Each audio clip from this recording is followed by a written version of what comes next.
ازيكم عاملين ايه؟ وحشتوني من اخر فيديو. احنا موجودين في ملاهي الملاهي. المكان موجود معانا في طريق القطامية قبل بوابات العين السخنة امام الديستريك.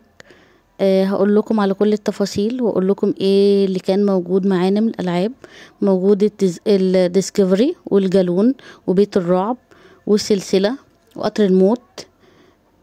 موجود معانا العاب كتيرة جدا. هقول لكم كل التفاصيل. طبعا المكان عامل قلق الفترة الأخيرة. المكان كله بهجة. أكبر وأجدد ملاهي في مصر دلوقتي. خليكم معانا. وكمان في ألعاب جديدة جامدة جدا هناك. احنا اشترينا التذاكر من ابليكيشن وفرها. تعالوا أقول لكم على الأسعار.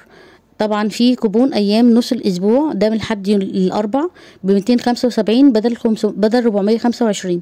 وطبعا الكوبون صالح لشخص واحد بقيمة رصيد ألعاب 425. وكوبون نهاية الأسبوع ب345 بدلا من 550. وده بيكون من يوم الخميس جمعة سبت نهاية آخر الأسبوع. وطبعا تقدروا تروحوا وتحجزوا من هناك من على الشباك عادي جدا. انتوا بتحجزوا التذاكر من أول 400 550 لغاية 700. ده للفرد الواحد وبتشتروا كارت بقيمة 25 جنيه. طبعا زي ما احنا شايفين الملاهي كلها بهجة. ألوانها جميلة. المكان يعتبر جديد وجميل جدا. وتعتبر الملاهي دي من أكبر الملاهي الموجودة معانا في مصر زي زايد بارك ودريم بارك وجيرولاند. طبعا فسحة جميلة جدا. ويوم مليان متعة. متنساش تروحوا بدري عشان تستمتعوا باليوم. فسحة جديدة وجميلة انت وأولادك أو انت وأصحابك. أتمنى لكم فسحة سعيدة ويوم جديد جميل. كل سنة وانتم طيبين بمناسبة العيد.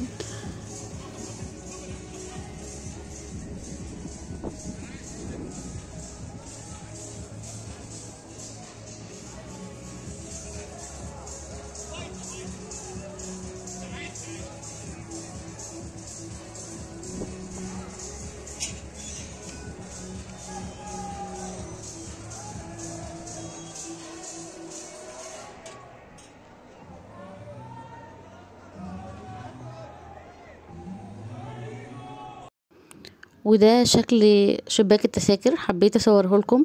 احنا كنا متواجدين يوم الاربع للاسف. ما كانش يوم ويك اند علشان الزحمه دي. بس كان موجود معانا جروب زي رحله كده. طبعا المكان كان محجوز من بدري فعلشان كده كان زحمه. وطبعا ده الصاروخ. العاب جميله جدا. والقطر هيشتغل دلوقتي.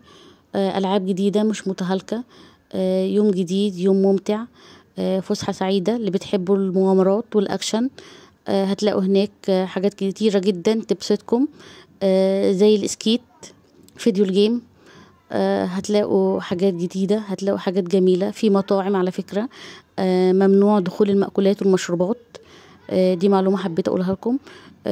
وهنا كنا قاعدين لأن للأسف احنا كنا هنخش الساعة 3.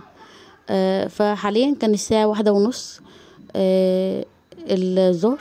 فلسه كنا مستنيين دورنا. فهنا كانوا مهتمين جدا ان هم يستريحوا لغاية لما يجي وقت دخول الملاهي. فما تقلقوش. فسحة سعيدة ورحلة سعيدة.